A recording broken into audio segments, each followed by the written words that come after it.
Halo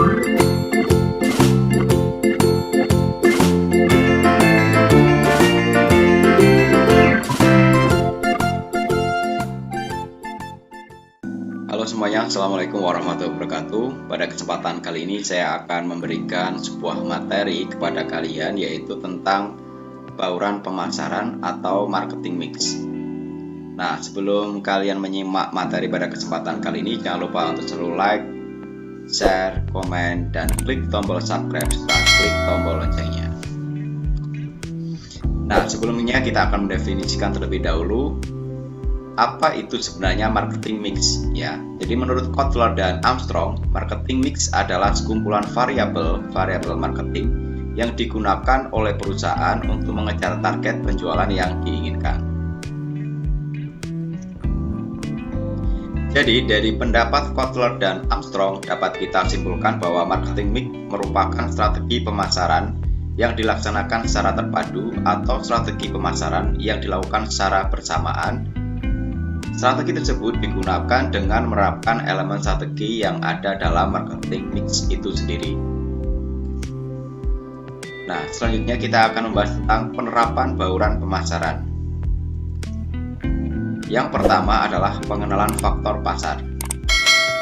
Tekanan utama dari marketing mix adalah pasar menjadi sasaran akhir produk yang ditawarkan oleh perusahaan. Selanjutnya adalah pelaksanaan. Omset penjualan barang atau jasa tergantung pada aktivitas yang dijalankan perusahaan.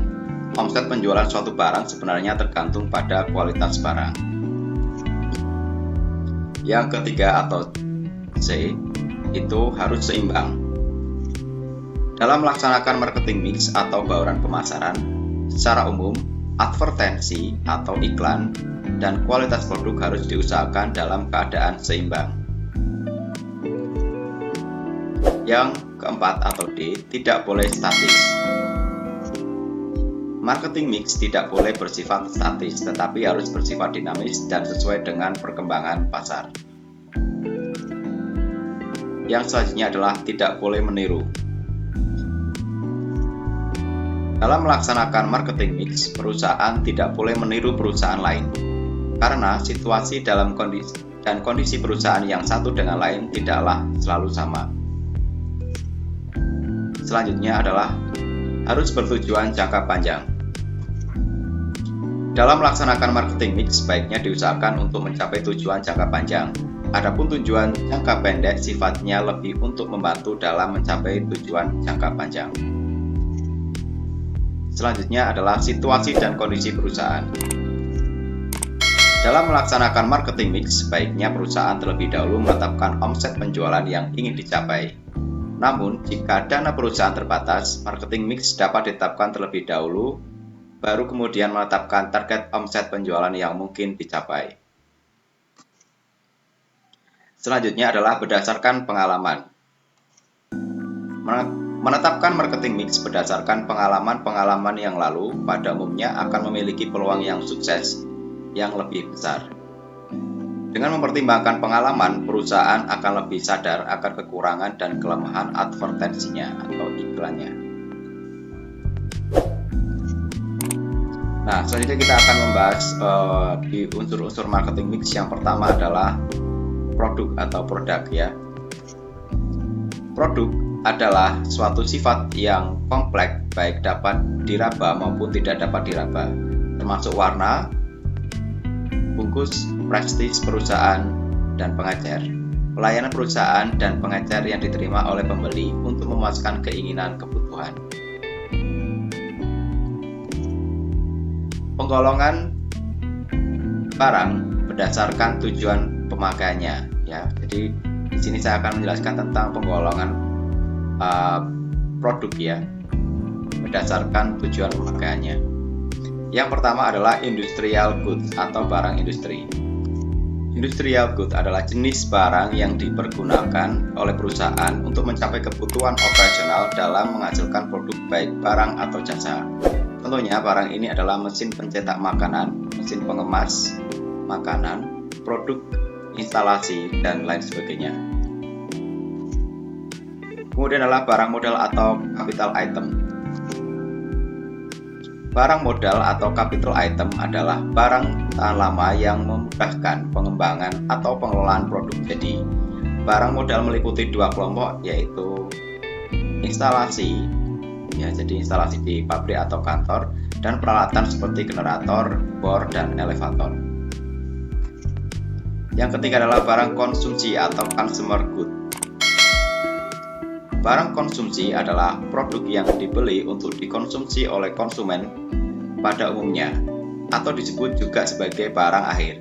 Barang konsumsi adalah hasil akhir dari produksi dan manufaktur, dan apa yang akan dilihat oleh konsumen saat ditampilkan di rak toko. Pakaian, makanan, dan perhiasan adalah contoh barang konsumsi. Bahan baku atau dasar seperti tembaga tidak dianggap sebagai barang konsumsi karena harus diubah menjadi produk yang dapat digunakan. Selanjutnya yang keempat adalah specialty good atau barang khusus. Jenis barang konsumen atau consumer good yang satu ini adalah barang yang memiliki karakteristik dan ciri khas merek yang unik, di mana sekelompok konsumen akan bersedia untuk melakukan upaya khusus demi membelinya. Karakteristik khusus ini meliputi merek yang unik, model, ataupun hal lain yang membuat pembeli ingin melakukan usaha apapun untuk membelinya. Contoh dari barang jenis ini adalah mobil mewah, peralatan fotografi, pakaian mewah, dan lain sebagainya yang biasanya bernilai fantastis. Yang kelima adalah unsold good, barang yang tidak dicari. Unsold good atau disebut juga sebagai barang yang tidak dicari. Jenis atau klasifikasi barang ini merupakan barang yang jarang dicari oleh konsumen, atau bahkan barang ini tidak diketahui oleh konsumen. Salah satu contohnya adalah batu nisan. Selanjutnya, penggolongan berdasarkan kepuasan dan sifat konsumsinya. Ya, yang pertama adalah solitary product atau barang yang bermanfaat. Barang-barang yang memiliki daya tarik sangat rendah tetapi dapat memberikan manfaat yang sangat tinggi kepada konsumen dalam jangka panjang. Contohnya adalah deterjen dengan fosfat sangat rendah. Kemudian selanjutnya adalah different product atau barang yang kurang sempurna. Barang-barang yang tidak mempunyai daya tarik tinggi tetapi tetap mempunyai manfaat konsumen.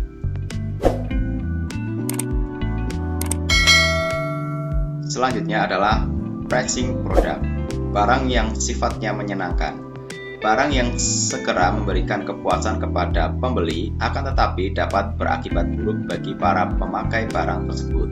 Nah, contohnya adalah rokok, minuman keras, ganja, kokain, dan sebagainya. Kemudian adalah desirable product, barang yang sangat diperlukan. Barang yang dapat memberikan kepuasan dengan segera dan dapat bermanfaat bagi kehidupan manusia. Contohnya adalah makanan dan minuman yang bergizi.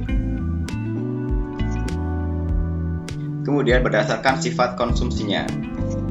Yang pertama adalah barang yang bersifat klasikal, yaitu barang yang digemari dan disukai konsumen sepanjang masa meskipun ada model produk baru. Biasanya penggemar model ini merupakan fanatik terhadap merek barang tertentu karena dapat memberikan kebanggaan dan kepuasan terhadap konsumen. Ya, jadi misalnya merek blue jeans merek Levi's. Selanjutnya adalah barang yang bersifat kontemporer, yaitu barang yang memiliki sifat yang dapat dipengaruhi oleh tren dan kegemaran konsumen. Barang semacam ini akan memberikan manfaat ekonomis terhadap penjualan jika selalu mengikuti perkembangan tren yang terjadi di masyarakat. Dan manfaat yang diberikan barang kepada konsumen, rasa percaya diri karena mengikuti tren lingkungan. Nah, seperti penjualan daun di sampingnya. Yang ketiga adalah barang yang bersifat adjustable, adalah barang yang menyesuaikan dengan mengikuti perkembangan atau perubahan iklim. Dan barang semacam ini akan dirasakan manfaatnya jika terjadi perubahan musim, ya, seperti musim penghujan dan kemarau. Ya, saat kita musim penghujan kita menggunakan payung. Yang keempat adalah barang yang bersifat luxurious, adalah barang yang sifatnya mewah dan konsumennya dari golongan tertentu dan toko biasanya menyediakan ruang khusus dengan maksud untuk mempertahankan karakteristiknya. Klasifikasi yang dilakukan toko biasanya terpisah dan relatif ketat dalam pengawasannya. Manfaat yang dirasakan oleh konsumen adalah kemewahan dan kelas tersendiri karena memberikan gengsi tersendiri. Contohnya adalah di sini berlian. Yang kelima adalah barang yang bersifat prestisius, adalah barang yang memberikan kedudukan tersendiri dalam kehidupan sosial seseorang dan biasanya ditata dan dikelompokkan secara eksklusif di dalam toko. Manfaat yang dirasakan konsumen adalah image tertentu jika menggunakan barang tersebut, misalnya dengan menggunakan dasi. Selanjutnya adalah barang bersifat praktis, adalah barang yang penggunaannya tidak rumit dan berkesan santai. Manfaat yang dirasakan konsumen adalah kemudahan dalam pemakaian dan rasa santai dan biasanya digunakan dalam kegiatan keseharian di luar dinas, misalnya memakai t-shirt, sandal, atau jaket. Selanjutnya adalah jasa, yaitu adalah kegiatan yang memberikan manfaat. Kegiatan ini ditawarkan suatu pihak atau penjual ke pihak lain, yaitu pembeli, tanpa wujud dan tanpa menghasilkan kepemilikan. Selanjutnya adalah penggolongan berdasarkan daya tahannya. Yang pertama adalah barang tidak tahan lama. Barang tidak tahan lama atau non-durable good adalah barang berwujud yang biasanya habis dikonsumsi dalam satu atau beberapa kali pemakaian. Contohnya adalah sabun, pasta gigi, sayuran, dan sebagainya. Selanjutnya adalah barang tahan lama. Barang tahan lama atau durable good adalah barang yang berwujud yang biasanya dapat bertahan lama dengan banyaknya pemakaian. Contohnya adalah lemari es dan lain sebagainya. Nah, demikianlah materi yang bisa sampaikan pada kesempatan kali ini. Semoga bermanfaat bagi kalian. Terima kasih atas perhatiannya. Dan jangan lupa untuk selalu like, comment, share, dan klik tombol subscribe serta klik tombol loncengnya. Terima kasih.